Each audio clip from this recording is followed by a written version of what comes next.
بسم اللہ الرحمن الرحیم۔ السلام علیکم۔ اردو کہانی سینٹر میں خوش آمدید۔ آج کے اس ویڈیو میں آپ کو ایک معصوم لڑکی کے اوپر بیتی دکھ بھری سچی کہانی سنانے چاہ رہی ہوں، لیکن کہانی سنانے سے پہلے نئے آنے والوں سے گزارش ہے کہ اردو کہانی سینٹر کو سبسکرائب کیجیے اور ہماری ویڈیو سب سے پہلے دیکھنے کے لیے بیل آئیکن کو کلک کیجیے۔ چلیے شروع کرتے ہیں کہانی۔ اسٹور کے اوپر بنی کھڑکی سے ایک جھری نظر آ رہی تھی، وہاں سے کمرے کا منظر نظر آ رہا تھا اور یہ منظر دیکھ کر میرے پیروں تلے سے زمین نکل گئی۔ میں نے بمشکل ہی اپنی چیخ روکی، یقین نہیں آ رہا تھا کہ یہ سب اس گھر میں ہو رہا ہے۔ میں بہت گھبرا گئی، میری سانسیں بہت تیز چل رہی تھیں، ہر ممکن کوشش کر رہی تھی کہ کوئی مجھے دیکھ نہ لے۔ بمشکل میں اس اسٹور سے باہر نکلی، میں بھاگتی ہوئی جا رہی تھی۔ اف میرے خدایا، یہ میں نے کیا دیکھ لیا تھا؟ مجھے تو اپنی آنکھوں پر یقین نہیں آ رہا تھا۔ میں جلدی سے سیڑھیاں اترنے کی کوشش کرتے ہوئے وہاں سے بھاگتی ہوئی راہداری عبور کر کے اس کے پیچھے کمرے کی طرف جانے لگی۔ میں نے کمرے میں قدم رکھتے ہی دروازہ لاک کیا اور اپنا سر پکڑ کر نیچے بیٹھ گئی۔ خدا جانے کب سے یہ گھناؤنا کھیل اس گھر میں کھیلا جا رہا تھا۔ عبادت کی آڑ میں جو کچھ ہو رہا تھا وہ میں کسی کو بتا تک نہیں سکتی، کیونکہ اس گھر میں سب ان پر اندھا اعتماد کرتے تھے۔ میری کسی نے بات نہ سنی، الٹا مجھے ہی گھر سے نکال دینا تھا۔ میری شادی کو 2 ماہ ہو چکے تھے۔ میں نے اور دانش نے اپنی پسند کی شادی کی تھی، حالانکہ میرے گھر والے راضی نہیں تھے، مگر میری پسند کے آگے مجبور ہو گئے۔ شادی کی رات جب ہر دلہن اپنے دل میں ارمان سجا کر آتی ہے، اس طرح میں بھی بہت خوش تھی۔ دانش اب میرا ہو گیا تھا، مگر جب دانش کمرے میں آیا تو بہت چپ تھا۔ میرے پوچھنے پر اس نے بتایا کہ میں اور وہ کبھی ایک نہیں ہو سکتے، نہ ہی ایک چھت تلے رہ سکتے ہیں۔ میں سخت حیران تھی کہ وہ ایسا کیوں کہہ رہا ہے، مگر وہ سنجیدہ تھا۔ اس کا کہنا تھا کہ اس کی بڑی آپا نے خواب دیکھا ہے کہ میری جان کو خطرہ ہے، اب وہ 1 سال تک عمل کرے گی، تب جا کر ہم ایک ہو سکیں گے۔ میں ایک پڑھی لکھی باشعور لڑکی تھی، ان باتوں پر یقین نہیں کرتی تھی، مگر دانش بضد تھا۔ اس کا کہنا تھا کہ وہ میرے بارے میں کوئی رسک نہیں لے سکتا۔ اس رات مجھے دانش کی سوچ پر بہت افسوس ہوا، مگر میں کچھ نہ کر پائی تھی۔ ہم صبح ناشتے کی میز پر ملتے اور وہ آفس چلے جاتے۔ میری جٹھانی سبین بہت ہی سادہ اور گھریلو عورت تھی، وہ بڑی آپا سے بہت ڈرتی تھی، تبھی ان کا ہر حکم بجا لاتی، مگر پھر بھی وہ کبھی خوش نہ ہوتی۔ بڑی آپا ہمیشہ کالے لباس میں ہوتی تھیں، ایک تسبیح اپنے ہاتھ میں ہر وقت رکھتی۔ ان کا چہرہ صاف شفاف تھا، بڑی بڑی آنکھیں، پتلے ہونٹ اور پتلی ناک۔ زیور کے نام پر ان کی ناک میں بس ایک لونگ ہوتی تھی۔ کسی زیور کو میں نے ان کی زینت بنتے نہیں دیکھا۔ دانش اور رامیش بھائی ہمیشہ ان کے قدموں میں بیٹھا کرتے، وہ ان سے بہت محبت کرتی تھیں اور دونوں بھائی بھی ان کی بے پناہ عزت کرتے۔ اس گھر میں انہی کا سکہ چلتا تھا۔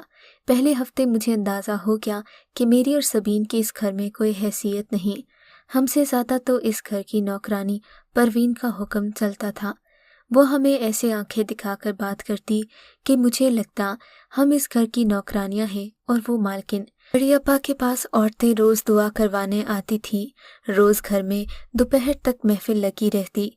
میں دانش سے دوری برداشت نہیں کر سکتی تھی، میں اس سے باتیں کرنا چاہتی تھی، اس کے ساتھ وقت بتانا چاہتی تھی، مگر مجھے اس کی اجازت نہیں تھی۔ مجھے رات کو ڈر لگتا، کیونکہ ہر رات ایک عجیب سی آواز مجھے سنائی دیتی، جیسے کوئی چھت پر ہو، نہ جانے کسی اور کو یہ آواز کیوں نہیں آتی تھی۔ ایک بار میں نے دانش سے کہا، جب وہ مجھے امی کے گھر چھوڑنے جا رہے تھے، انہوں نے ٹال دیا، کہا کہ یہ میرا وہم ہے۔ امی کے گھر جا کر میں نے سکون محسوس کیا، مگر دوسرے دن ہی دانش مجھے لینے آ گئے۔ سارا چلو، بڑی آپا نے کہا ہے کہ تمہارا یہاں رہنا خطرے سے خالی نہیں ہے۔ میں ان کی بات سن کر حیران تھی، آخر مجھے اپنے ہی گھر میں کیا خطرہ ہو سکتا ہے، مگر وہ نہیں مانے اور مجھے واپس لے آئے۔ بڑی آپا نے سختی سے منع کر دیا کہ اب میں اس گھر سے باہر نہیں جا سکتی۔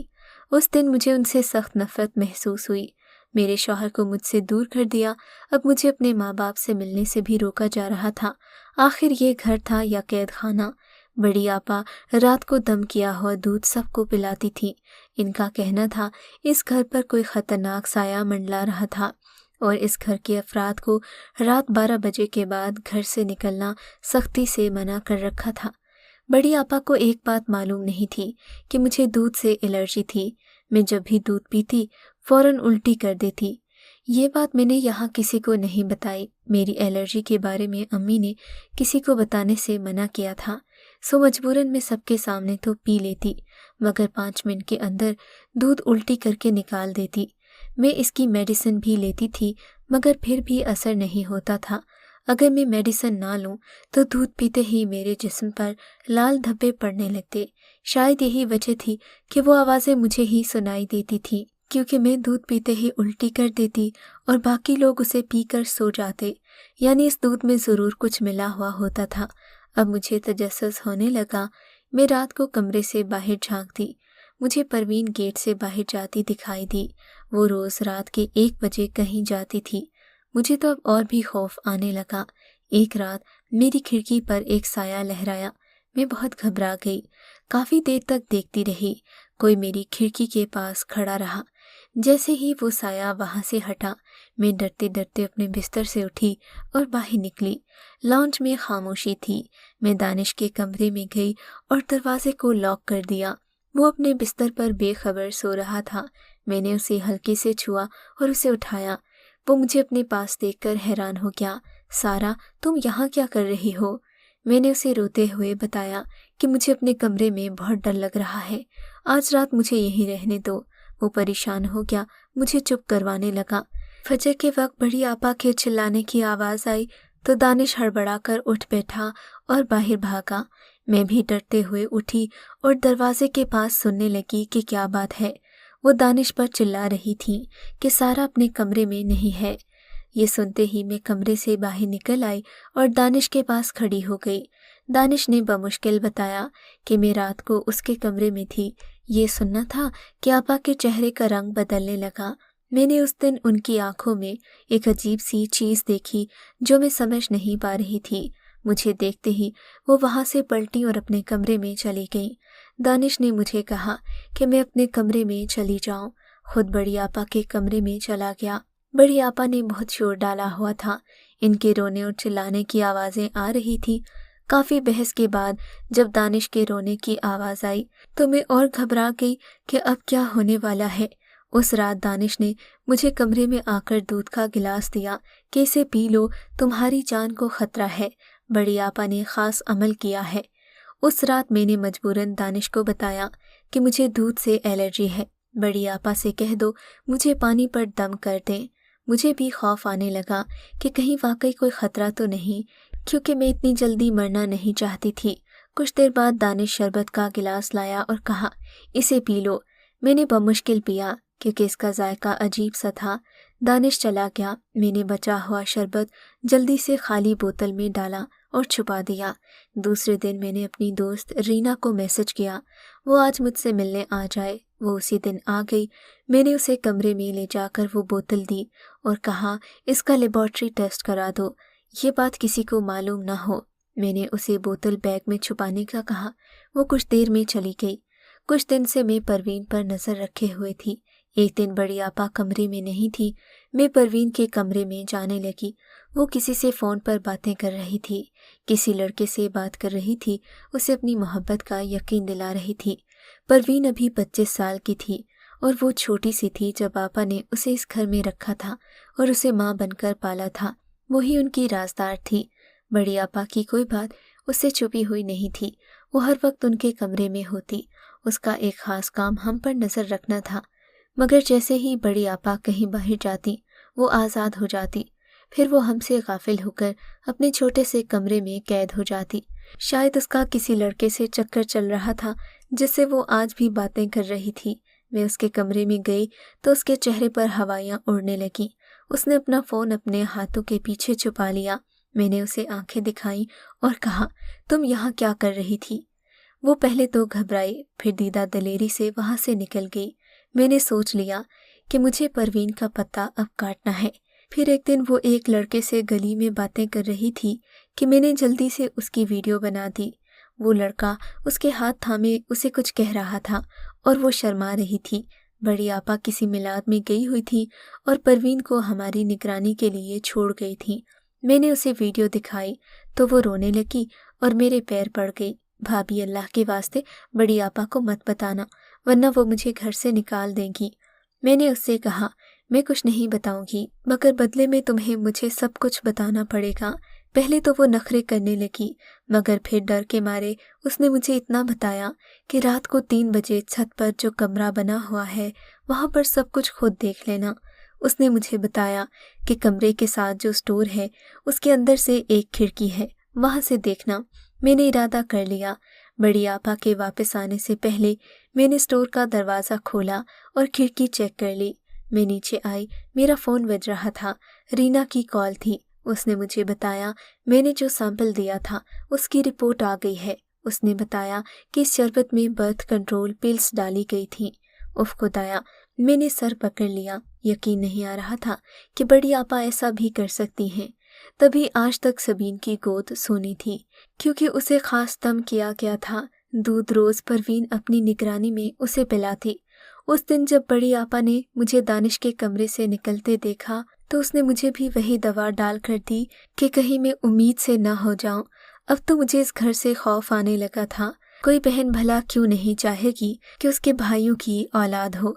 आज रात मैंने जो कुछ देखा था मैं वो बर्दाश्त नहीं कर पाई थी। बड़ी आपा दुल्हनों की तरह तैयार होकर एक गैर मर्द के साथ बैठी हुई थी।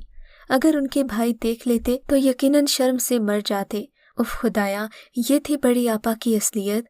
वो रोज रात को किसी लड़के के साथ छत वाले कमरे में जाती थी और घर वालों को कुछ खबर न हो पाती, क्योंकि वो दम किया हुआ दूध जो पीते थे उसमें नींद की गोलियां होती। ये भी मुझे परवीन ने बताया। अब मुझसे बर्दाश्त नहीं हुआ। मैंने बड़ी आपा को वो रिपोर्ट दिखाई जिसमें लिखा था कि शरबत में क्या मिला है। वो मुझे देखकर हंसने लगी। बोली, तुम्हें क्या लगता है मैं तुमसे डर जाऊंगी? इनको कोई फर्क न पड़ा। कहने लगी, मैं जाकर साबित करूं कि ये उसी शरबत की रिपोर्ट है जो इन्होंने मुझे दी थी। मैं परेशान हो गई। वाकई मैं कैसे साबित कर सकती थी? रात को मुझे दानिश का मैसेज आया कि मेरे कमरे में आ जाओ। मुझे खुशी हुई। आज दानिश ने मुझे अपने कमरे में बुलाया था, वरना तो वो मुझसे दूर दूर रहता था। मैं उसके कमरे में गई। दानिश का कंबल हटाया कि अचानक कमरे की लाइट ऑन हो गई। मुझे हैरत का झटका लगा। बेड पर दानिश नहीं, रामेश भाई थे और लाइट बड़ी आपा ने ऑन की थी। हम दोनों को बैठे देखकर वो चिल्लाने लगी, तौबा तौबा, यहाँ ये क्या हो रहा है? मैं हैरान थी कि बेड पर दानिश के बजाय रामेश भाई कैसे आ गए। भाई भी मुझे अजीब निगाहों से देख रहे थे, जैसे मैंने कोई गुनाह किया हो। बड़ी आपा ने कहा, मैं जानबूझकर आई हूँ, क्योंकि मुझे पता था आज दानिश के कमरे में रामेश सोएगा। मैंने बहुत कहा कि मुझे इल्म नहीं था। बड़ी आपा ने कहा, रात को ही इन्होंने सबको बता दिया था कि आज दानिश के बिस्तर पर रामेश सोएगा और दानिश बड़ी आपा के साथ होगा, क्योंकि दानिश की जान को खतरा था और इन्होंने अमल किया था, सो उसने इनके कमरे में जाना था। वो दोनों मुझे बदकार समझ रहे थे। मैंने कसम खाई कि मुझे इस बारे में इल्म नहीं था। बड़ी आपा मुझे मेरे कमरे में ले आई। कहा, मुझसे दुश्मनी का सोचना भी मत। मैं वो सब कुछ कर सकती हूँ जिसका तुमने सोचा भी नहीं। अगर तुमने मेरे बारे में कुछ भी किया तो याद रखना, आज तो सिर्फ एक नमूना दिखाया है, कल इसे सच भी साबित कर सकती हूँ। मैं उनके सामने हाथ जोड़कर माफ़ी मांगने लगी कि ऐसा नहीं होगा। तब वो बाहर जाकर सबके सामने बोली, सारा से गलती हो गई थी। इसे मालूम नहीं था कि दानिश अपने कमरे में नहीं था, इसलिए कोई इसे गलत न समझे। तब रामेश भाई ने मेरे सर पर हाथ रखा और कहा, मुझे माफ़ करना, मैंने आपको गलत समझा। अब मैं अच्छे से समझ चुकी थी कि ये दोनों भाई कैसे आंखें बंद करके बड़ी आपा पर यकीन करते थे। मैं चाहकर भी कुछ कर नहीं सकती थी। सबीन की वालिदा की तबीयत ठीक नहीं थी, सो वो पिछले 1 माह से अपने मैके में थी। वहाँ सिर्फ उसके अम्मी अबू ही रहते थे, मगर बड़ी आपा को ये इल्म न हो सका कि रामेश भाई वहाँ रोज़ जाते हैं। वो इत्मीनान से घर पर बैठी रही। एक दिन इनको इल्म हुआ जब रामेश भाई मिठाई लेकर घर आए। वो बहुत खुश थे। बड़ी आपा को मिठाई खिलाई तो वो हैरान थीं कि किस बात की मिठाई। जब रामेश भाई ने इन्हें बताया कि वो फुफ्फू बनने वाली हैं तो उनकी हंसी को ब्रेक लग गया। मैंने देखा उनकी सांसें फूलने लगी थीं, मगर जल्द ही इन्होंने खुद पर काबू पा लिया। बमुश्किल मुस्कुराकर मुबारकबाद दी। मैं बहुत खुश थी कि आज बड़ी आपा को पहली शिकस्त मिली, मगर दानिश की आंखों पर जो पट्टी बंधी थी, मैं उसे कैसे उतारती। मैंने दानिश को सिर्फ इतना कहा कि बड़ी आपा हम दोनों को जानबूझकर मिलने नहीं देती। वो मुझ पर फट पड़ा। उसी वक्त मेरे अब्बू के घर छोड़ आया। उसने कहा कि जब मेरे सर से ये फितूर उतर जाए तब मैं वापस आ सकती हूँ। जब आपा ने मुझे माँ बनकर पाला, मेरे लिए कुर्बानी दी, शादी तक न की, तुम इन पर रोज एक नया इल्जाम क्यों लगाती हो। उसका चेहरा गुस्से से लाल हो रहा था। बस नहीं चलता था कि मुझ पर हाथ उठाए, धमकी देने लगा कि अगर मैंने अपनी हरकतें न छोड़ी तो मुझे तलाक भिजवा देगा। वो चला गया और मैं बेबस जानवर की तरह सब कुछ सुनती रह गई। अगर मैं अपने दानिश से मोहब्बत न करती तो कभी उस घर में वापस जाने का न सोचती, मगर मैं भी दिल के हाथों मजबूर थी। रोज दुआ करती कि इस औरत का जादू दानिश पर न चल सके। कुछ दिन के बाद दानिश मुझसे मिलने आया। कहा सामान पैक करो और घर चलो। वो बहुत बुझा बुझा सा लग रहा था। मैंने जल्दी से सामान उठाया और उसके साथ आ गई। मुझे देखकर बड़ी आपा की शक्ल देखने वाली थी। तब मैंने बड़ी आपा से कहा, आपा जी मुझे माफ़ कर दें, मैं आपसे बिना पूछे गई थी। तभी अचानक दानिश बोला, सारा तुम्हें किसी से माफ़ी मांगने की ज़रूरत नहीं, ये तुम्हारा अपना घर है। अपने घर में आने जाने से पहले किसी से पूछा नहीं जाता। मैंने हैरान होकर दानिश को देखा। बड़ी आपा का रंग फक हो चुका था। इन्होंने जल्दी से मुंह फेर कर पानी पीना शुरू कर दिया। मैं दानिश का हाथ थामे अपने कमरे में आ गई। उस दिन दानिश बहुत रोया। उसने मुझे बताया कि उसने बड़ी आपा को किसी गैर आदमी के साथ देखा। एक बार नहीं, रोज रोज वो उसी जगह जाता था। होटल के कमरे से बड़ी आपा उस आदमी के साथ निकलती दिखाई देती। घर पर वो सबको यही कहकर जाती कि वो एक सेंटर में दर्द सुनने जाती हैं। मगर उस रोज़ मैं अपने एक क्लाइंट के साथ लंच पर उस होटल में गया। मेरा क्लाइंट उसी होटल में रहता था। उसके जाते ही मेरी नज़र उन पर पड़ी। सारा, मैं उस वक्त जीते जी मर गया। दानिश की हिचकियाँ बंध गईं।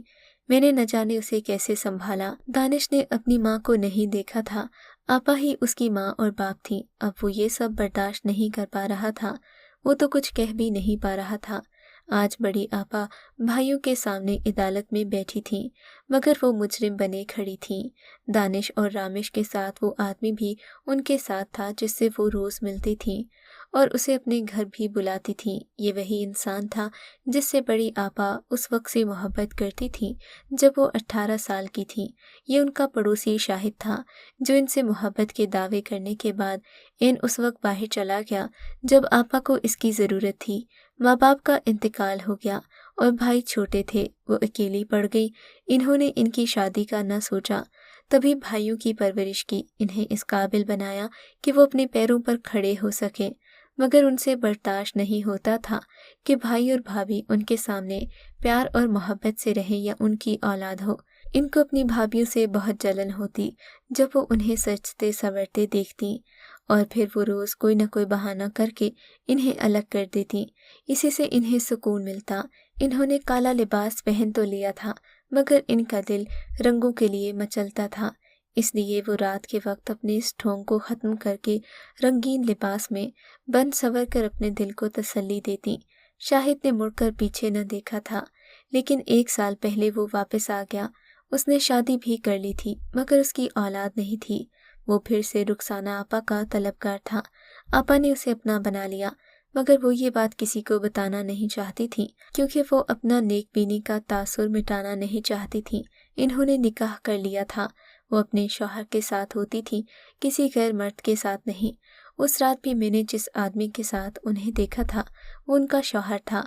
बड़ी आपा रोए जा रही थी। मैंने आगे बढ़कर इनका हाथ थामा। आपा, आप रो क्यों रही हैं? ये आपका हक है। आपको किसी से डरने की ज़रूरत नहीं। अल्लाह ने ये हक आपको दिया है। आपके भाई इस हक को मिटा नहीं सकते। मेरी बात सुनकर इन्होंने हैरत से मुझे देखा। मैंने इन्हें कहा, आपा, मैं आपकी दुश्मन नहीं हूँ, बस आपने गलत तरीका अपनाया था। आप बता सकती थी आपके भाई आपको शादी करने से मना क्यों करते। दानिश और रामेश भाई ने इन्हें यही समझाया। फिर इन्हें शाहिद भाई के साथ रुखसत कर दिया गया। وہ یہاں سے جاتے وقت کانپ رہی تھیں، ان کی آنکھیں سوج گئی تھیں۔ یہی حال ان کے بھائیوں کا تھا۔ اتنے سالوں بعد وہ اپنی ملکیت کو چھوڑ کر جا رہی تھیں، جہاں وہ کسی کو اپنی اجازت کے بنا پر بھی مارنے نہیں دیتی تھیں۔ آج سب کچھ ہمارے حوالے کر رہی تھیں، مگر میں نے جاتے جاتے پروین کو بھی ان کے ساتھ کر دیا کہ وہ آپا کا خیال رکھے۔ خیر میرا مقصد اس سے جان چھڑانا تھا، کیونکہ وہ بڑی آپا کی جاسوس تھی، سو میں اسے یہاں نہیں دیکھنا چاہتی تھی۔ اس کے بعد میں نے آج تک کسی کو نہیں بتایا۔ سبین بھابھی کو بڑی آپا نے اب تک اولاد سے محروم رکھا۔ جن باتوں پر پردہ تھا، اچھا ہے کہ وہ اب تک چھپی ہی رہیں۔ کیا خیال ہے، میں نے ٹھیک کیا یا پھر بڑی آپا کے اس کرتوت کے بارے میں بھی ان کے بھائیوں کو آگاہ کرنا چاہیے؟ اگر آپ کو یہ کہانی اچھی لگی ہے تو اس ویڈیو کو لائک کیجیے اور اس طرح کی مزید ویڈیوز دیکھنے کے لیے ہمارے چینل کو سبسکرائب کیجیے۔